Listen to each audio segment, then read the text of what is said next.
Hello and welcome everyone. We are live after the final siren of the final buy round for 2024. That's right, round 15 is done and dusted and we are here to recap all the action. I'm your host and AFL Fantasy Fanatic, Tim Guest.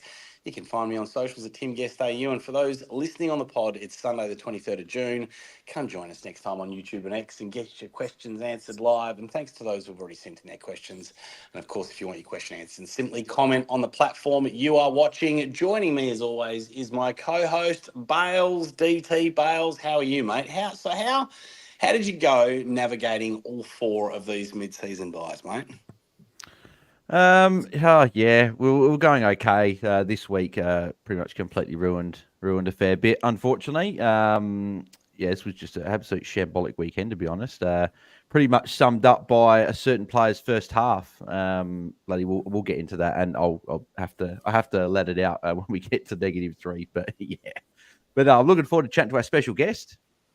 Yeah, well, we're pretty lucky. We've got a very special guest joining us tonight. It is Tom. Tom is the coach of POM United, who is currently the #1 overall coach. Tom, mate, how does it feel to be sitting at #1 as we come out of these mid-season buys? Hi, guys. It feels kind of surreal. As you can tell, I'm not Australian. I've not known this sport for very long. So to be #1 after 15 weeks it feels very, very strange. Mate, are you Ted Lassoing it? Is this your first season playing fantasy? You don't know the game at all, or have you been playing for a while? Not quite. This is probably my third year of playing properly, I would say. I had a team for a couple of years, but I remember 3 or 4 years ago I started with Charlie Cameron and Charlie Dixon in my forward line. So as you can imagine, that went really well. But come a long way then. I've had a couple of years of kind of knowing what I was doing-ish, and this year everything just seems to be going to plan, I suppose. Well, talk us through it, mate. How has the season sort of been going for you? Where did you kind of start after round one? How quickly did you kind of move into the top 100? Have you kind of been sitting up there the whole time? And tell us how it came about that you took the #1 spot. I started off okay. I think I was just about 10k after round one, which is, I think, a decent start. And then I think I just made some decent trades early doors. Getting Matt Crouch round 2 came off really, really well. And then just kind of generally made my way up. I think I had a round rank of 69 in round 5. Which really shot me up, and then I've kind of been bouncing around the 100 until about 4 or 5 rounds ago, and then made it to #1 3 weeks ago, and I think this is my 3rd week of clinging on. A long way to go. Yeah. And how are you feeling from here? Like, you pretty nervous, mate, or are you kind of like you're not taking it too seriously being at #1 now, or are you feel like you got a shot to hold out? Yeah. No, I'm pretty nervous. I always think doing, like, in life, if I'm going to do it, I try my best and take it seriously. Like, listen to content, do research, like ask a few of my close friends their opinions on various trades, etc. But it's a long way to go, so I'm not sweating too much. Like, it's a lot of things that can go right and can go very, very wrong over the next few weeks. And we're now in the worst part of the season of all, which is, of course, luxury trade season. Yes, although I've got one trade that it's been when it comes to -3, I'll expand, but I've got one trade that's been penciled in for this week for way too long. All right, well, maybe just a couple more questions before we get into the kind of the show as normal, mate. So I know you mentioned Matt Crouch before. Who do you maybe name a couple other of your starting picks that you really feel have been kind of instrumental in your success so far? So I started with Riley Bonner. That has been the #1 pick, I think, of the year. I think if you started with him, I think he would have been really awkward to get on all the way through. Like, do you downgrade? Definitely. Yeah. I actually started with him at M6, which is different to a lot of people who start with him at M5. Okay. I went very, very light in the forward line, but then I started with an LDU, for example. But that was my ticket to Zorko early. before So everyone you jumped on. you got on the Zork train pretty early, did you? Yeah, I think it was a sideways rookie fix-up LDU to Zorko trade in like round 4 or something. Beautiful. Like, I couldn't get to a mid I liked, so I was like, you know what? The forwards are rubbish. Let's roll the dice. Yeah. And just to make some of us maybe feel a bit better as well, like tell us that you've had a couple of players that didn't work out well. Give us the rest of us some hope. Well, I've never had Jeremy Sharp all the way through. I didn't start with him. I was too expensive for me, so I never got on. I start with LDU, who was average at best. I started with Ollie Wines, but that's how I got to Matt Crouch. I jumped off after round 1. I started with Cam McKenzie. Okay. That was the train before round 1 of. And I'll that there. He's going to get another game. My loop's going to be ruined, but he's going to get another game at some point. All right, awesome. Well, look, why don't we start off with you, mate? Obviously, you're ranked number 1. How did you score for the week, and what was your round rank for the week? If you've got access to that, mate. I scored a 1985 this week, which is a decent round. I think it was one of the lowest around me, but I'll take it. And I think that's a round rank of about 3,800. Yeah, okay, and I think you managed to hold on by about 4 points. Is that right, Bails? I think he's in front of 4 points. Yeah. Yes, yeah, have not many points. Yeah, 4, I think. All right, Bails. What about you, mate? How'd you go for the week? 1851. So not a great week. Saw me drop. So that was a round rank of 21,656. That's definitely my worst week since round 1. End up dropping just over 300 spots, and my rank doubled out to 659. So the hat dream took a bit of a hit this week. Still plenty of time to catch it back up, but a bit of a sort of a gut punch this week as well. So not too great. Well, the 1938 for me, so not too bad, but I climbed a little bit. But after these buy rounds, I'm still sitting at 7,690. So it's been horrible year for me, and I don't know how it's going to finish from here, but we'll see how we go. So all right, let's whip around and do our +3 and -3s. Tom, we'll start with you, mate. +3, -3 for this week. +3. It wasn't my biggest scorer, but I think my most unexpected score was Lockie Whitfield.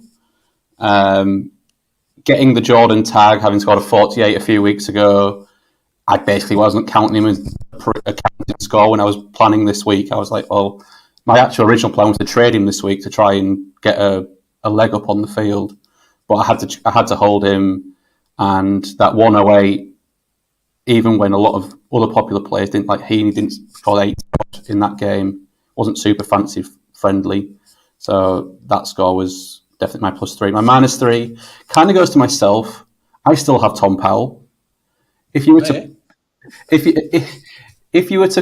dream up a fancy role, it would be a bit of half-back, bit of inside mid, and that's what he got this week. Not a lot of forward time. Saw him in the back half from the first bounce. I was like, get in. This could be the master stroke hold of the season. Scrambled to a 59. Bye-bye, Tom Powell. Thank you for about 2 months ago's work. Yeah. All right, Bails, what about you, mate? +3, -3? I'm glad that he didn't get taken, actually. Errol Goulden gets my +3. I jumped on him a fair bit earlier than most and got some solid scores, but it's been the last 3 weeks that he's obviously gone big with back-to-back 150s now and then the 120 before that. So he's just been that pick that we looked through for the buys where he just goes absolutely massive through the buys. So shout out to him as well. And I would say special mention to someone else, but I'm pretty sure you'll probably pick him. But shout out to Jai Caldwell as well, actually, for a 126 on debut. He was very, very handy. But the -3 of all -3s. Now, people that know me, all the content I do, I was doing a watch-along, obviously, last night for the Melbourne and North Melbourne game. And I was sort of looking forward to it. A lot of fantasy relevant players. I was like, yep, looking forward to this. This could shape a fair bit of the round.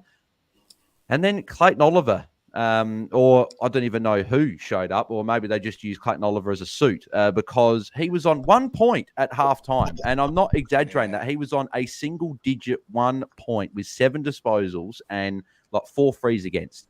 It didn't get much better after that because he only scored 25 points in the next half, which is what you should be getting in a quarter if you're a so-called premium. So that was just horrendous. He got tagged by Phillips. It was horrible having to watch that, and having to stream doing a watch song was just not good to watch. And he's actually cost me my trades this week, my planned trades. So because he's going to go down way too much. So yeah, not great. -3 and -3 for the season. Almost he's got to go. So. Sure. All right, +3, -3 for me. Look, I had a couple of standout performances. Tom Green obviously stepped up with a 127. Zach Butters, we thought would get tagged, popped out a 124. I brought in Grundy a couple of weeks ago, and he's had a 122. But I'm going to give my +3 to an Ollie Dempsey, who's sitting at my F6 there with a 104 on the weekend. So that was a pretty special score from him. And from my -3, you've already given it to Oliver with a 26. I mean, Christian Salem has fucked me again with a 53. But I think the one that deserves it most of all is Luke Ryan with a 68 after I brought him in 2 weeks ago, and he spat out a 70 and a 68. And I traded out Dacos to him as well. The season just keeps going from bad to worse. But anyway, let's move on. Let's move on to the game. Just before we do, a few people are saying as well that your headphones are a bit quiet as well, or your mic's a bit quiet. Mine are they? Yeah. Yeah. Bit of work fixing on the go. I love it. Turning it all up and see how we go. Hopefully that. There we go. That's better. Yep. All right. Good stuff. Good stuff. All right. Well, before we do actually get up into the games, we're going to do a quick update on the Content Creators Cup. So let's kick us off first with you, Bails. How did you go? How was your match up this week, mate? I was probably lucky. I got Calvin, who had an unfortunate week there with the second lowest score in the comp. So I was probably lucky. I would have lost to I'm looking at all the scores here. A lot of people in the 1900s and even a few cracking the 2K mark. So I would have lost to a lot of people. So I just got sort of the right matchup in the right week, and I'm still nipping at the heels of Mitch. He just doesn't seem to lose a game, and I can't catch up. So, but yeah, we move to 13-2, which is nice. Nice, mate. Nice. Well, I was up against Roy, even though I had a pretty solid score for the week. He smashed out a 20.05. So he beat me again, and God knows where I'm at. I'm sitting in a pretty dark place. I think I'm at 17th or something like that with 5 and 9 or something like that. So, once again, not a great period for me. But one thing I did actually want to say just about the AFL Fantasy Content Creators Cup, obviously brought to you by Infinite Wealth to make smarter financial decisions, where winning coaches will get $5,000 for their favourite charity. But we do actually have a very special event that's actually going to be in Perth. It's a free event for people to find out about what it is we do at Infinite Wealth. I'm going to show people how we do teach our clients to pay their mortgage off up to 3 times faster without paying a single cent extra, how we do teach them to save thousands of dollars on tax every single year, and how, like me, you can build a property portfolio and build your wealth. We've got an event this Thursday. So if you make sure you register on that link, infinitewealth.com.au/AFL Fantasy, we will send you an email with all the details so you can register for that if you want to come along and get just a bunch of free info and value and advice. So head to infinitewealth.com.au/AFL Fantasy to claim and for more details. But let's get into that event, by the way. Bails is going to be at the hall at the Camfield. I've been working with them to actually hold the event there. So, nice and central for people. We can have a drink as well. Let's get into the game. So Carlton defeated Geelong by 63 points in front of 75,000 people at the MCG on Friday night. The subs for that game, Corey Doodan was the sub for Carlton and replaced Orazio Fantasia in the final quarter. And for Geelong, Gary Rowan replaced Ocean Mullen in the third quarter. Injuries out of this game, so nothing for Carlton. Hawkins injured that foot, hobbled off the ground. He underwent some surgery on that same foot back after the 22 grand final. So not sure what's going to happen there. He might be done for his career. So we'll see whether he's done for the season or not. But mate, moving on to the scores from that game. Yep, beautiful. So shout out to Tom de Koning, who smashed out at 131. A few draft coaches would have been pretty happy with that as well. Sam Walsh, 113. I was saying on TikTok video that I did, actually doing a few more of those now. But I was saying I'd probably take the 113, which it's sort of besides a couple of players, 113 was a pretty good score from your captain this week. And obviously Ollie Dempsey, who you mentioned, Tim, as well, with a 104. Who would have thought I should have kept Ollie Dempsey over Clayton Oliver? Far out, man. But Nick Newman, 98. Tom, what are your thoughts on Nick Newman? He's been pretty good the last, 6 weeks or so since Zach Williams has gone into the forward line. He's got the Tigers this week, so it could be a good score. He's got a decent run home. Is he someone that you're going to be looking at bringing into your side in the back half of the year? Nick Newman is one of those players over the last couple of years who I kind of always turn my nose up at, being like, he's going to end up having to do a defensive job at some point, and when he does, he's not going to score. But he just keeps like knocking out score after score after score. We know he's got a really good ceiling with a great matchup. Sam Walsh is the obvious tag target in that side, so he's very rarely going to get that much attention. I think it could be I know some of the other coaches in the top 10-ish have brought in Nick Newman. So it is definitely a play that some of the very best coaches are doing. I might do it. I'm kind of looking at someone else from this game just due to their consistency. I don't know what your thoughts on Max Holmes are. I've just had a look at his scores this season. They are the most consistent scores I think I've ever seen in a fantasy player. Yeah, minimum score of 1 all season. Yeah, he's been very, very good. He's getting it done. He's also got a very good run home as well, so he's definitely one I'll be looking at. I think him and Newman could be some good pods that you have in your defence. I think defence could be where you could get some points up, because I think forward lines are fairly set, rucks are set, and then I think midfield and defence is where you can probably get those points. And I like the shout of Max Holmes as well there. Tom Stewart, 83, didn't score any points in the last quarter, and he was on the bench for, I think, the last 11 minutes when Geelong knew the game was out of hand, just trying to rest him. He's in the mid-600s, which is crazy to think that Tom Stewart's that cheap. And I've just had a look at his run as well, and he's got a decent run for a fair while, which is good. So is he someone that, a bit for maybe people looking in a cheaper price bracket that have got a Tom Powell or can't get up and they want to go like a Oliver to him, is he someone that we could potentially look at? No, I don't think so. I think he's too far away from the top of the line in the defenders. I think you're going to be bleeding too many points. I think he attracts too much attention. I mean, even we saw on Friday night, he was getting attention. I mean, he still managed to, pump out a reasonable score for his price. But yeah, I mean, we've seen in years gone by, he kind of just is that 90 to 95 guy. This year with the way that the defenders are scoring, that's too far off the top of the line. You're going to bleed too many points. So I think you've got to look elsewhere. And I'm not sure at this time of year that people are going to be looking for cash. I think, most teams are probably pretty finished. We've probably still got some rookies with some cash on the bench. So yeah, I don't know that we're going to be looking for bargains around that $600,000 mark. I think we're going to be looking for players that are either on streaks of 2 to 4 games with good runs that can smash out ceiling scores. And yeah, I'm not sure that Tom Stewart fits that bill. Yeah, no, it's fair enough. He does have Essendon this week, so I would expect a Matt Guelphy to go to him. So maybe you don't get him this week, but maybe could be someone for people that are bit cash strapped there. So, but yeah, beautiful. Move on to the next game. Yeah, well, another game that turned into a bit of a drubbing was Port Adelaide getting defeated by Brisbane by 79 points. Just over 31,000 people there at the Adelaide Oval. We had late change there with Willie Rioli being replaced in the side by Quinton Narkle for Port Adelaide. Then in terms of subs, Narkle ended up replacing Zerk Thatcher at half-time, and Shadow Brain replaced Kyle Lohman at three-quarter time. And that's because Kyle Lohman received a bit of a cork to his quad there. Then if anyone was tempted to go back on the sweet train, he also was assessed for an accidental kick to the head in the fourth quarter. He didn't return, but Hinkley reckons that he's passed the concussion test and should be fine for next week. A bit of a concern maybe for Butters owners there as well. He came from the ground in the third quarter with a bit of a shoulder concern, but returned, and I think he's going to be fine. Yeah, I thought that it could have been a bit serious the way he came off, but he came back on and pumped out a pretty good score. So, but Lockie Neal was another massive day for him. He's now had 2 big scores his last 3, but just that 50 in between has unfortunately ruined it.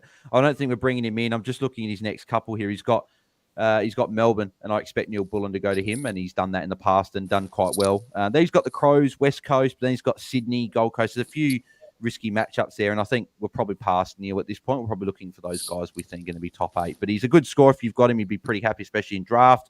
Butters 124 pumped out a good score as well. It seemed like Jordox messaged me, and he probably put out in Twitter as well, that the mids are back after this game because all of them going over 115 with Dunkley 118. And the first player I'll probably go into is Connor Rosie, Tom, 115. We know that Rosie was looking like a top 8 midfield at the start of the year. He started like a house on fire, and then he had a bad score against Collingwood with a 70, and then, as we know, he was on 89 midway through the third quarter against St Kilda, got injured, then played the next week when he probably shouldn't have, and then he came back against North, sat for most of the day, and only got a 43. But we finally saw a bit more of the Rosie that we've known at.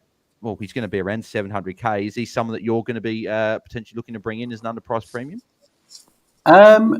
Usually, no. Like, he wasn't in my plans purely because I've kind of stacked up on mids. Like Merritt's for me sat at M7, which gives but with a downturning form of someone that we'll speak about in a few games' time, he could be a little cash grab, as we're all chock-a-block full of defender mids, with probably still one or two sitting in the midfield. So there could be a defender we remove and replace him with him if we need to, especially for those coaches who maybe have done not so well with the cash gen, need to find a downgrade from a premium to an underpriced premium to be able to afford an upgrade on the other end.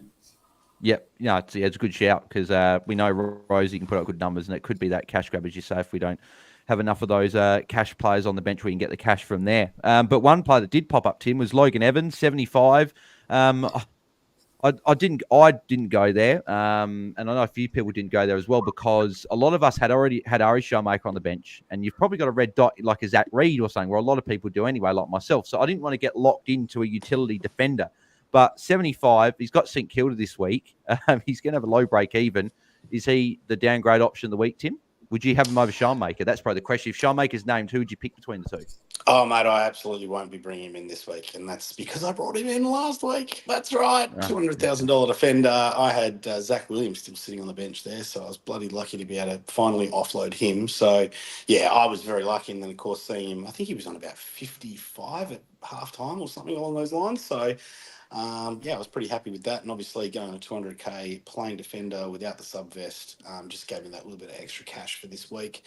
But look, I mean, I think depending on how your team's shaping up, I mean, there might be a lot of people that are looking to clear some cash out of the defensive line, and we've been pretty light on when it comes to defensive options. I think I'd probably want to go Ari Schoenmaker first. I mean, I'm not sure that Logan's is kind of junior numbers and maybe potential has been talked about as much as what Ari's has. So I think he would be the first trade. But yeah, look, if you're looking for a cheap defender, then I think he should definitely be on the target list.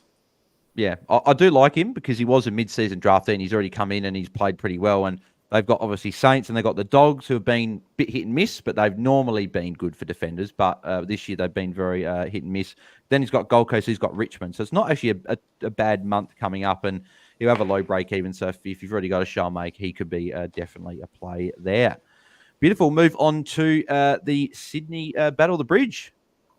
Yeah, well, GWS defeated by Sydney by 27 points in front of almost 20,000 people there at NG Stadium. The subs here were James Peatling, what a surprise, was replaced by Ryan Angwin in the final quarter, and then Caden Cleary was replaced by Lewis Medlickin in the final quarter, and there was no injuries reported out of this game. Yep. One guy you'd be very happy with, Tim, Brodie Grundy. Just keeps getting it done. He's had a good run. The last couple of weeks, he's looked very much like the old Brodie Grundy, that extra midfielder. Like he was leaving Briggs in the centre circle, and Brodie Grundy was already at the forward 50. Like he was running, getting handballs. It was really good to see. He was very, very good, and he could be the R2. It's funny now. We got Gawn as the number one ruck, I think, still clearly, even though he had a lower score on the weekend. Then we've got probably good like 3 or 4 people. You got Tim English, who popped a couple of good scores for the bye. You got Ryan Marshall, who hopefully Dum's not there this week, and he'll be good, I think, to go. Tristan Cherry has been solid all year, and then you've got Brodie Grundy, who's now putting up these 120. So it's going to be very interesting to see who is that R2 there. But a few players there that are going quite well. Lockie Whitfield, as we mentioned, as Tom mentioned before, had the James Jordan tab. It didn't matter. scored 108. I was actually looking at trading him post these buys and wanted to get rid of him during the buys. But I think now we've clearly seen that Giants want to get the ball in his hands. Ben Hart, their assistant coach, said during the week they had a plan to get him the ball, and they got on the ball, and he played very, very well. So, and he's tackling as well, which is something we haven't seen from Whitfield a lot. He's had a career high last week, and then even this week he had a fair few as well. So he was very good. But the guy we've got to talk about, Tom, Errol Goulden, 154. He played 98% time on ground. He did not come off in the first, third, and last quarter. He only came off for a little bit in the second quarter. He's going to be in excess of $1 million. We keep saying a few of these players might get to 1.1, but he could be the guy that hits 1.1. Is it a case where you need to try all you can to get him, or so? What do you do if you don't have him? Do you just have to get him in, or can you try and work around him? Just for 2 seconds, I'm just going to check his run going forward. So he's got Freo, Saints, North, and then Brisbane in the next 4 games. I think if you don't have Errol, I feel like a lot of people do have Errol Goulden. If you don't have Errol Goulden and you're okay with cash, I think he will hurt you more than going against him. Usually, I'm very much of the you don't have if they've already gone price wise, like Luke Ryan when he got to $1 million and was just way too expensive for what his output could be if he started having to defend. I don't see a tag going to Errol purely because I think Warner and Heaney kill you. So I think that if you don't break your team to do it, but I think you should get Errol Goulden in. I think if Bails has just gone. Oh, we lost Bails. All right, I'm sure he'll be back in a second. Look, I know the other player that he wanted to talk about was Tom Green. Look, obviously, Tom Green, bit of run of poor form after he injured that ankle. But obviously smashed out a 127 on the weekend, and I can't remember where he was at by half time, but he was getting up there close to 100 or something along those lines. I think he was on 89 at half time.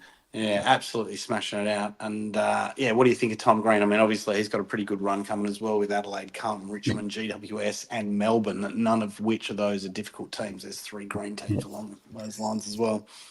My one worry and one thing I would say about GWS is when is Cogs back? If Cogs is back, that will help Tom Green no end. Because at the minute, next week he was a test this week, so he should be back. Yeah, great. Because he basically was allowed the freedom of Sydney in the first half. He was taking marks. He was just no one was going anywhere near him at stoppage. He basically just allowed to do what he wanted. Then Rowbottom went to him, and he got 38 points in the second half. Yeah. And we've seen that for the last 6 weeks. So I think the worry is still there. It's like a lot of these players. If they've got no tag, they're going to score points. If they get a tag, I still worry a little bit about Tom Green in the long term, despite a good run going forward. We'll see how when Cogs comes back. Well, the question I just want to quickly pose to you guys: Green or Rosie? If you're picking this week. A lot of people might be in that shopping for that midfielder with the guys that got Clayton Oliver and Tom Power. Who are you guys picking out of those two? Tom, I'll start with you. I think Rosie. But it's very close. Tim? Yeah, look, I think what Tom's saying is about still, with Tom Green getting that attention, it's still got to be a concern. I mean, I know Cogs is coming back maybe this week, maybe next week. But, I probably tend to trust maybe, Rosie a little bit better. And Rosie's run's not much different. He has Western Bulldogs and Sydney, which is slightly tougher matchups in his run home. But it's still a pretty good run. Yeah, exactly. Yeah, I think I'm Green slightly, but I guess I've probably been a bit more on Tom Green. I think that just a few things went against him after that injury and stuff. But I think both are great picks. They're both underpriced for what you can do. You could even get both this week, so who knows? But perfect. We'll move on to the Saturday night game. Yes, Melbourne defeated North. This is a much better game than what I thought it was going to be. Melbourne defeated North by 3 points in front of 28,000 people at the MCG. Substitutes for Kine and Brown, who replaced Christian Salem in the fourth quarter. Then Dylan Stevens replaced Toby Pink for North Melbourne in the third quarter. So, yeah, Salem there was assessed for a knee concern. He came from the ground in quarter 4 and didn't return. So immediately iced his knee when he came to the bench. But Simon Goodwin said that he received a knock through the week and was still a little sore, but he's confident that he's going to be available for next week. So we'll hear more about that in the week. But then Toby Pink, who some might still have sitting on their bench there, was assessed for a right ankle foot concern as well. He came from the ground early in quarter 3 and was eventually subbed out of the game as well. Yeah, perfect. Yeah, Sullivan was unfortunate, but it was better than a certain player we'll chat about in a sec. But Harry Sheasel, 111, just an absolute jet. He just gets it done no matter where he is. Looking very, very good. As a non-owner, seeing 35 points from only 68% game time in the first quarter, I was very, very nervous. Luckily, it was a low-scoring fantasy game as a non-cheese owner, because if it was a more high-scoring game, I think he might have popped the 130 here. But he was very, very good. A few players here. This is probably the game where I want to chat about 3 players. So the first one I want to chat about, boys, is Trent Rivers. 110 points. He moved into the midfield with the most CBAs of any Melbourne midfielder and scored 110. He actually scored 100 as well before their bye. So that's back-to-back tons now for him. He's going to be, I think I went on the Merez Magic price, but he's about 690K, I think, when lockout lifts. Is Tim, I'll go to you first for the Trent Rivers one. Is he someone that you're looking at as a bit of a cheaper guy, but he's got the role and he scored well? And this was a low-scoring fantasy game. He's nearly the top-scoring player in the game. So then they got West Coast a couple of weeks. They got Brisbane at the Gabba, which isn't exactly a great matchup. But is he someone that you might look at? Yeah, once again, look, back-to-back tons. I think he's got to be in consideration. I think, once again, we're kind of probably going to have our pick of, we've got a lot of him. You got your Tom Greens, you got your Connor Rosa. He's like, you're going to have your pick of players that are, severely discounted in price. So, if you're hunting value, then it could be an option. Like maybe someone's looking to get off a Christian Salem this week sideways or something along those lines. But yeah, I think you're going to be looking more for top of line, and I'm just not sure that Trent Rivers fits that bill. Yeah, that's a fair point. Yep, no, exactly. I mean, he could definitely score in line with that, but I mean, I'm not sure that just after 2 games you want to be banking on that in your defensive line.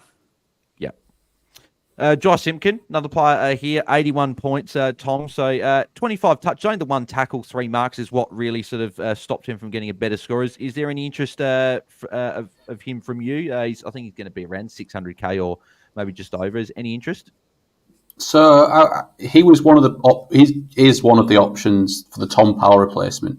My one worry about Simpkin is he had, I think, 40% CBAs and went further forward when one of the North Melbourne forwards got injured, and Dylan Stevens came Pink? on.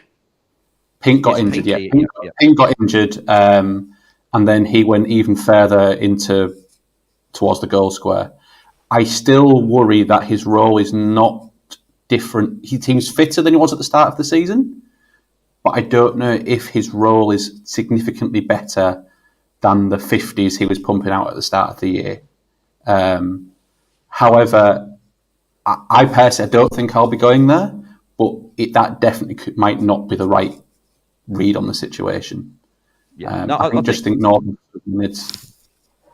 Yeah, no, I agree. I think it's a good point because, Phillips is clearly in the team now and doing jobs, and he had the most CBAs. Wardlaw had 18, LDU had 17, then they were clearly the top 3, and then it was a drop, and then you had Simpkin had a few, even Sheasel had a sprinkling there, and then Tom Power had a couple as well. So I think I don't think, if he had that role, where he's won the top couple for CBA, I think it'd be a lot more interesting, but he feels like, to me, could be a guy that people bring in, hoping to make some cash, and he could drop a 50 against the Dogs, and then all of a sudden we're trying to get him out, and it's Tom Power to him might not really net you many points in the long term. It might sort of just create another issue. So, but yeah, no, I agree with that. And then the final one I've got to quickly touch on, I think, Clayton Bloody Oliver. I think that the perfect comment was from someone last night. I can't actually remember on the watch long. Apologies, I can't shout you out. But someone said, if you don't laugh, you'll cry. And that was pretty much exactly what I was. I was that angry, I started laughing. But Clayton Oliver, he's got to go. Tim, I'm sure that you probably agree with that. Yeah, absolutely. I mean, I think, one of the things that we saw out of that game as well is that the attention goes 26. to Clayton Oliver. Yeah. Yeah, and I think that's exactly what we're going to see moving forward. I mean, I don't think a tag is really going to go to Viney. They're not really going to be able to stop Viney doing what Viney's doing. I mean, I don't think you're going to throw a tagger on someone like a Sparrow. So I think that the only option is a Clayton Oliver, and a Clayton Oliver at full capacity is almost untaggable. But he's certainly not the Clayton Oliver we've seen of old, and hence why he went an entire half of football with only scoring a point. So yeah, I think people were already looking at getting off him last week. There were people that were maybe going to hold on, thinking that maybe we'll see what happens. I mean, who are they up against this week? I mean, Brisbane. So you've Jared Berry. You can almost lock in. He's going to go there because he did it last year and did a good job. So yeah, you just can't afford to have that in your midfield now out of these buys. So I think he's going to be I mean, you'd think even for some teams that held a Jack Steele, you're now going to think that a Clayton Oliver is a bigger trade. I was going to say target, but that's not what I mean. But a bigger trade out priority than Jack Steele. Yeah, I think just from a footy sense, the tag is working. Not taking fantasy away from it. From a footy sense, Melbourne have been poor for a few weeks, losing. I know they won this week, but it was against North. Like the tag on Oliver is working, and now with no Petrarca, that's going nowhere. Every team's going to put someone there. Yeah, because it's working from a footy point of view. There are a number of free kicks that Oliver gave away that were just frustration, just stupid, pushing someone over after they kicked it or doing a high. So yeah, he's got to go. Simple as that. He just got to jump off. And I'd rather Simpkin in my team than Clayton Oliver. So, but yeah. All right, we'll move on to the two games from today. All right. Well, before we move on to the Sunday games, just a quick reminder that if you're joining us live or on YouTube, live on X or YouTube, and you want to get a question answered, please comment on those platforms, and we'll go through the questions before we wrap up tonight.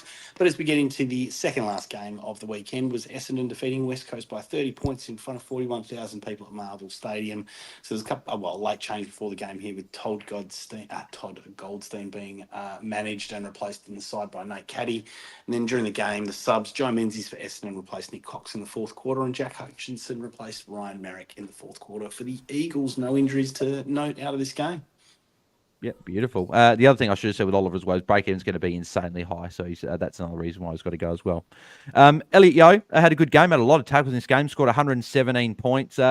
Maybe could be someone that you wanted to look at in your defence, but maybe people are probably scared off with the body in the second half of the year. But could be an option there in the mid 700s. But we do have a lot of defenders in our teams already.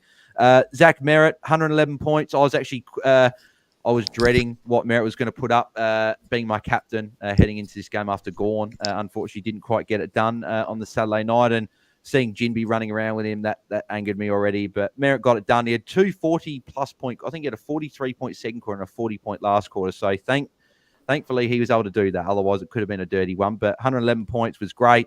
Jai Caldwell. So, Tim, I jumped on him this week, and I think a few people did as well. And very, very happy with that score. He's got some really good matchups coming. He's got Geelong this week. We know they give up to midfielders. He's got Collingwood coming up as well. For you, has he sort of solidified himself as a top six forward in your eyes?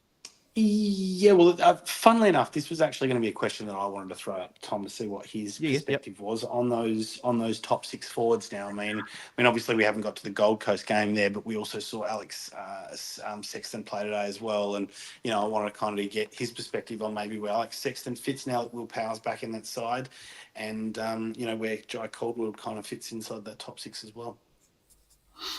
I think Powell to Caldwell this week was something I very nearly did and held an extra bye player over.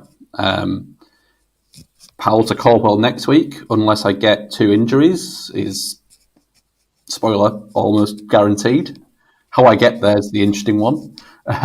Caldwell, I think, if he keeps the mid-roll, we do need to look at when Parrish is back, I think, because they love pushing him out of that midfield, even though when he's in, he was awesome today. I'm an Eagles fan, so I watched the game even closer, and he was just everywhere. It was really annoying. It's like, get off Merritt, I've got him, and get on Caldwell. As I watch people just getting closer and closer and closer with Caldwell, just racking it up. Oh, look, who's got the +6? Caldwell. Oh, who's got the tackle? Caldwell. If he's playing midfield, I think he's arguably F4 F4 or F5. Good shout. Yeah. If he's not in the midfield, he's probably more F8 to 10. He'll still score okay, but it won't be the 90 to 100, which I think he can average in the midfield. So I think he is probably the value forward this week. I feel like that's generally, from people I speak to, that's the F6 is generally the last position that they're looking to fix up this week. Caldwell could be a man. And the thing I like about Caldwell is that his time on ground's taken a bump the last 3 weeks. So in round 12 and round 13, he played 79%. And this week he played 86%. That's the first time all year, I believe, he played over, first time all year he played over 80%. And his last 3 weeks have been his highest time on ground his last 3 weeks. So that's really interesting to note as well. And even Setterfield came back last week and they still played Caldwell in there. So it could be a situation he's playing that well that even if Parrish comes back, maybe they just keep playing Caldwell as the third guy in there, and he keeps getting that time. So he's been very, very good. So, but we will touch back on the top 6 forwards when we get to the next game. We chat about Sexton, because that'll be an interesting one there. But I just want to get your thoughts as well, Tom, on Nick Martin. So 93, played a bit more, played forward today. I don't see him go much back at all. He played forward against Carlton and looked pretty good. Is he just one of those players, a bit like Dacos, a bit like Harry Sheezer, where it doesn't really matter where he plays, he's going to keep scoring? Or is it something that coaches have probably got to keep on the watch list for the next couple of weeks? If coaches have a similar kind of team to me, I don't think he is right now is your biggest issue, but I feel like in 2-3 weeks he might be. I think this role caps his ceiling. I don't think he can have the big pop 140, 150. And I think with the right matchup in the negative way, I think he could have a stinker at some point. I can smell that coming because he is starting forward. He does have a bit of a free role. He can kind of do what he likes. They still want it in his hands. And he does have that thirst of I'm just going to try and get the ball at every opportunity and throw a tantrum if I don't get it. So I don't think he's the biggest issue now, but I think he's definitely a watch. Yeah, no, fair point. Tim, any worries from you with Nick Martin, or and you agreeing with Tom, or do you still think he's locked in for your side? For me, I do definitely have concerns. I mean, whenever you see a player who's been playing off half-back and racking up, points, start playing forward and a bit of wing, you always get a bit of concern because of the volatility in those scores. But for my team, mate, I just got much bigger issues. So, it's not really too much of a concern for me just yet. Yeah, no, fair enough. Perfect. We'll move on to the final game of the round. Fantastic. So Fremantle defeated Gold Coast by 30 points in front of 41,000 people at Optus Stadium. So the substitutes for this game were Carl Warner, who replaced Alex Pearce after he injured. He's kind of did a bit of an injury to his left arm or elbow or something along those lines there. So he was replaced in the fourth quarter. And then Brandon Ellis was the sub for Gold Coast, who replaced Bailey Humphrey in the third quarter. Just note here as well, Jackson was assessed for a finger concern in the third quarter, but he ended up playing out the game and looks like he'll be fine. Yeah, no, perfect. Sam Flanders, 111. So anyone like myself that was looking, do we go Flanders or Merritt captain?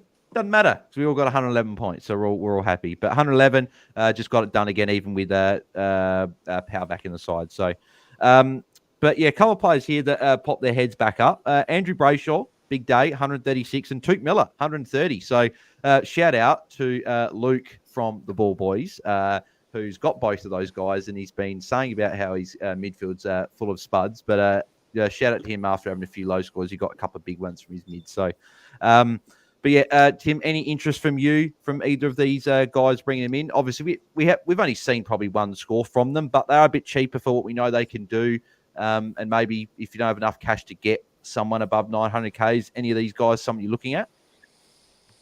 I don't know. I'm not sure that I've seen anything in particular like a role change that would think that these scores are. I mean, I didn't see a huge amount of this game either. So, but yeah, I'd just be concerned that there was kind of outlier scores for these kind of players, and not that it's the start of a new trend or anything like that. But I haven't looked at their runs or anything, so I don't know. Anything you can see there, Bails? Not particularly. I think I've still got Tom Green and Connor Rosie in front of them. They're cheaper, both of them, and we've seen more from them, even though it was a bit early in the year from those two, but injuries is obviously the reason they're cheap. Whereas I feel like Brayshaw and Miller are cheaper for a reason, because like Brayshaw's only had, that's his, I think his second score over 100 for a fair while, and both of them being big, but he reminds me of just a guy that's going to average anywhere from 95 to 100, and the same with Took as well. Like Anderson was down today. I don't think Rao had a good game either, so and Took was one that stepped up, so it could just be flip the next week. So I probably wouldn't, but if you've already got a Rosie and a Green, and you're looking and you don't have enough cash to get up, Took potentially because he's under 800, whereas Brayshaw's a bit more expensive. But a guy that's very, very expensive that we jumped on, and Tom, you might have been alluding to this guy before. Luke Ryan, 68. And most people go, oh, it's just a couple of bad games. It's not an issue. But watching this game, so I only got to watch the first 3 quarters of this game. There was about 5 or 6 occasions where Chapman, Jordan Clark, any one of Frere's players had the ball. They could have done an easy chip back to Luke Ryan, but they decided to go for either down the line or they did the longest switch across the other side to a Jeremy Sharp or the other wingman. So I think it's a bit of a concern. Liam did flag this a couple of weeks ago on our Q&A that Freo are going to change their game plan. Looks like they might have. Is this a concern for you? He's still going to be high 900s. Is this what you're alluding to, where you could jump down from a him to a Rosie, bank, 200 and something, 250 odd K probably, and use that elsewhere? Exactly. I watched this game because I was trying to see if I could get back to number 1 quite closely. And Ryan seemed to play as the deepest defender a lot today. I don't know if that was matchup based because of Gold Coast. Better actual football minds can tell me that. But he didn't. He seems to be very much not up with the play. I'm going to stand behind. I don't know if it's a Chapman in thing where Chapman's a good user, so therefore Luke Ryan's just like, I'll just defend and let Chapman and Clark do all the ball use. Also, Gold Coast didn't kick many behinds. That's a good thing to note. I remember halfway through the third quarter, they kicked 2 behinds, so there was only 2 kick-ins. Yeah. So if that was a normal 7 or 8 behinds by that point, he's 15 points better off, and we're all like, oh, he's got a 90. We're not bothered. It's just, it is what it is. But I am worried that Freo, I don't know if it's teams against Freo, because the Dogs did last week. They stopped the chipping around. They pressed up much higher than what other teams had recently, and stopped the switching on the back line where Ryan gets infinite 15-metre plus sixes.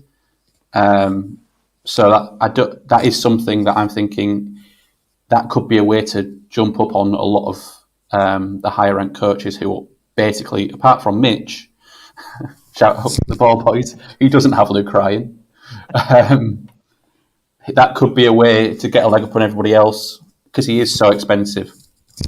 Yeah. The only thing that worries me about Luke Ryan, so he's got Sydney this week. Jordan Clark will get the tag, so you'd think Luke Ryan will get a few extra points because he won't be tagged.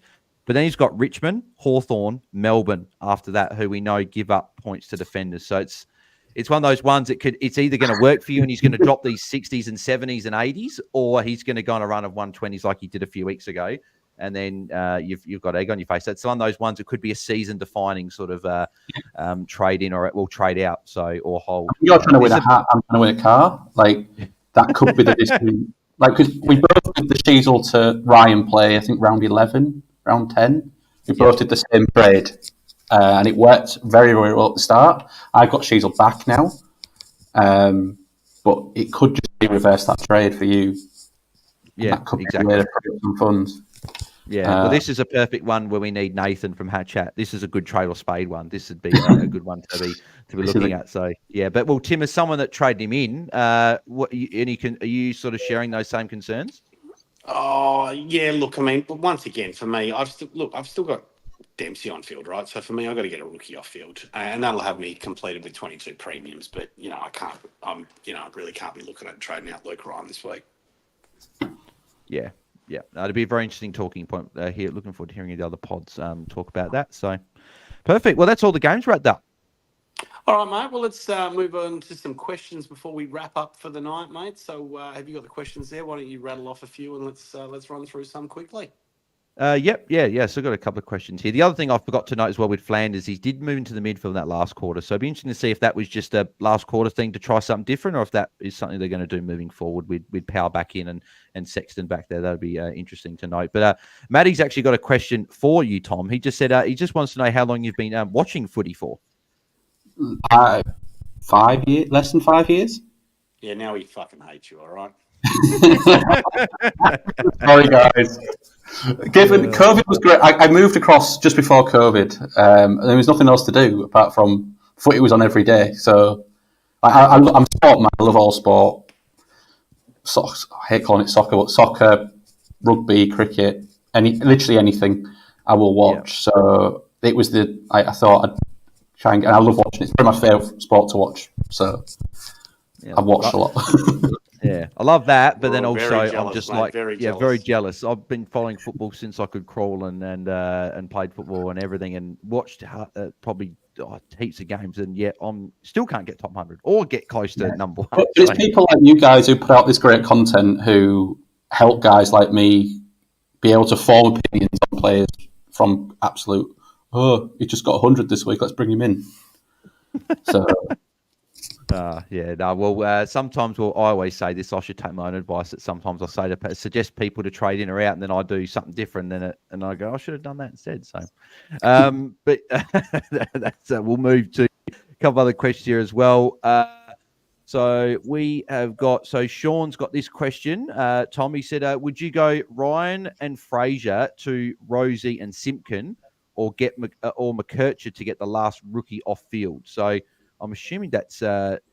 Are they saying Simpkin Simpkin or McKercher? So Rosie, would you be going McKercher over Simpkin if he's named? If it gets to find a rookie off field? I don't think I would. I want to see it.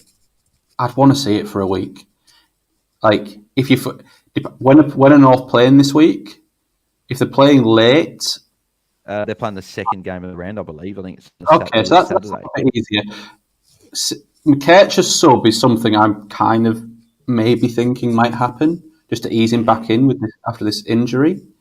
Similar kind of player to Dylan Stevens, who's the sub this week. So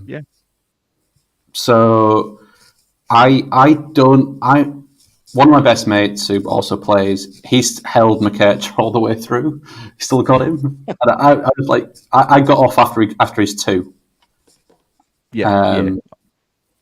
And yeah, I'm not as big on him as even he could absolutely smash it, and he's going to be a fantasy gun for years and years and years.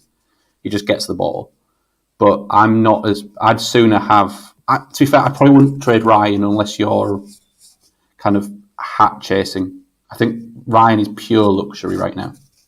Yeah, I agree as well. Yeah, and as we're saying as well, with Ryan's good fixtures coming up, he could easily smash it out. And if you've got 100%. Guys like Clayton Oliver, Tom Powell, I'm sure there's other guys that like Jeremy Sharp. A few people have had through the buys. They've got to trade him out. If anyone had to hold on to like a Riley Bonner, like these guys have got to go easily. Salem as well. Yeah, good point. Because he's the captain. Even someone we didn't mention from the last game, Alex Sexton's probably more worrying than Luke Ryan at this stage for me. Yeah, that's a good shout as well. Tony Ford's got this one, and I'm a big fan of this question, Tim. Would you be getting Rosie, or would you be getting a Taranto or Treloar, who are the guys that aren't going to get the tags, we don't think, and have been really good all year, especially they're both pods as well. So are you getting well, again, it's team dependent, right? But if you could save the cash and get Rosie or get up to a Taranto or Treloar, who are you picking? I mean, we can't deny what bloody Treloar's been doing. I think out of that pick, if you've got the money, you've got to go to someone like a Treloar. I think Rosie's a value Treloar at the moment.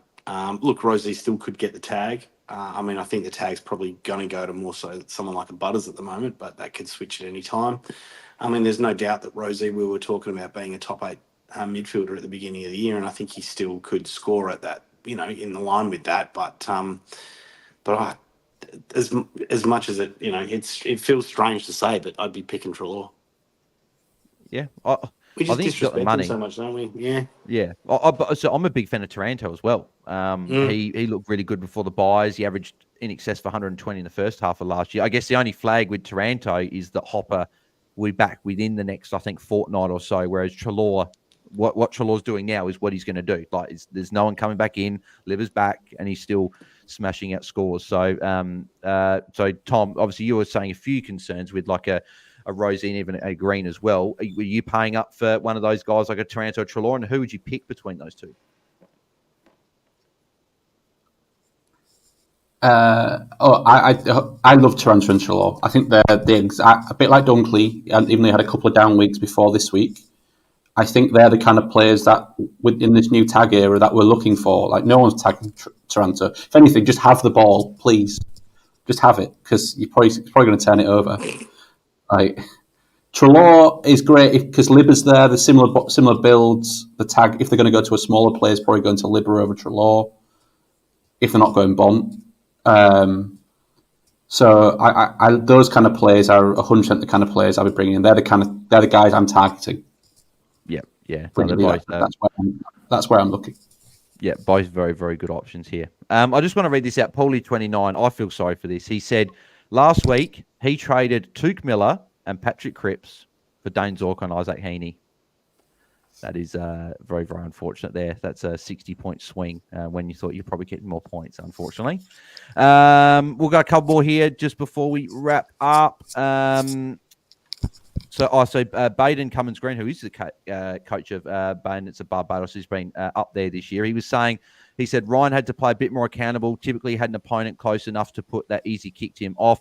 Played slightly more accountable, and like you said, Chapman, Wagner, Clark takes it on. So maybe if a Wagner gets dropped, or if Chapman did have a bit of a sling tackle, whether that anything to look at that maybe if he was out, and Jordan Clark would get tagged, you could see Luke Ryan sort of jump back up to what he was. So Rids, also, who is part of the coaches panel, question for Tom. He said, thoughts on creating uniques from now to try and pull some points, or in your case, get ahead more. So yeah, you looking at trying to sort of almost match the people around you to stay ahead? Or are you trying to get like a Taranto, Treloar, like a Newman, a Max Holmes, like these guys to try and sort of extend your lead? Honestly, my current game plan, because there's still 8-9 weeks left, so far to go, is I'm just trying to get the best player. Whoever I think the best player is that week. If that player is 95% owning the top 100, I'll get him. If that player is 1% owning the top 100, I'll get him. I think, and I might be wrong, I've never been up here before, so, but my game plan is... I think that's right. I think people go by trying to go too unique too early. If it's round 24 and I'll have a punt on, you said Patrick Cripps, I'll say Carlton's got a really easy matchup, round 24, trade a tag target to Patrick Cripps or something to try and win a matchup to win a cat, I'll do that, but not this far out. I think playing the straight bat he's got me this far. So yeah.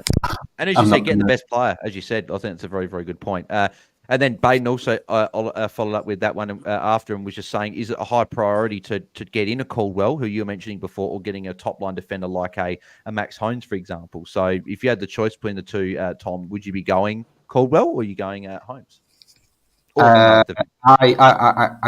I will be going Caldwell this week. I think the difference between, for me, my F6, which is Tom Powell, who is a 60 guy, and Caldwell, who I think is probably a 90 guy, 30 points.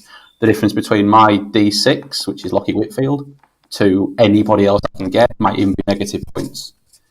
Like, I think that's the way I've looked at it all years. What's the biggest points upgrade I can make? And now cash isn't really an issue. My cash is pretty good.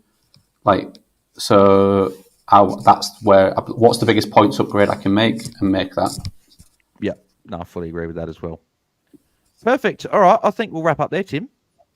All right. Well, Tom, mate, thanks very much for coming on, mate. We really appreciate you supporting and, of course, coming on and joining us and sharing all your wisdom with us, mate. Are you active on social? Are you active on Twitter or anything like that? Can people follow you? And I'm slowly getting into the Twitter game. I've only really started very, very recently. And also, thank you so much for having me on. I've had an absolute first time I've done anything like this. I've had an absolute blast. But I am on Twitter, X, whatever that's called. Yeah, what's your handle, mate? What's so everyone can follow? It's Tom_Hales_. Beautiful. Tom_Hales_. I'm sure you'll get a stack of follows out of being on the pod with us tonight, mate. Mate, well, like we said, very much for joining us. Is there anything in particular you want to let the people know, mate, before we say goodbye? Just have fun. Have fun with your mates. Have a laugh. Fantasy's a horrible game, and I'm sure I'm going to have a lot of sleepless nights over the next few weeks. But remember, it is just a game, and go Eagles. Come on, Eagles! All right, well, Bails, mate. What do you want to? I mean, of course, we're going to pitch the Q&A tomorrow night. We'll let people know about the pre-lockout chat, and we'll let people know about the round review. But anything else you want to let people know about, mate? Yeah, I've been trying to plug in a few things. Just try and, if you've got a TikTok account, follow @BailsDT on TikTok. We need 1,000 followers so we can start also streaming our podcast and watch-alongs over there as well. So we can get even more people involved in the live show. So if you haven't already, make sure you go and follow @BailsDT on TikTok, as we need I don't know why you need 1,000, but you do. So if you can do that, that'd be very much appreciated as well. And then just quickly as well, just with potential trades this week, Powell and well, actually, I've probably got to hold Powell, unfortunately, because I won't have enough cash to get Rivers and Rosie. So I might have to just loop between Powell, Dowling, Logan Evans, potentially if I bring him in, and just go like Oliver to a Rosie, or if I can go up higher, I might even look at that. So that's what I'll be looking at doing. Yeah, and Tom, I know you said you were going to be bringing. I didn't do the probable trades. I know Bails is already ahead of the game. You probably are as well with everything at stake, mate. So I know you said you could bring in Caldwell. So what do you think your trades are likely to be this week? If you're happy to share, mate. If you're not, please feel free to keep it to yourself. No, it's absolutely fine. It's too far away to be worrying about things like that. It'll be Powell to Caldwell, and then probably just a Fraser, or a Revel, or a Lafau I've still got, down to Ari. I need to defend a rookie this week. I've only got one bench defender, so it'll be to Ari. And that should, fingers crossed, Powell hasn't gone down too much this week and Cole hasn't gone up too much.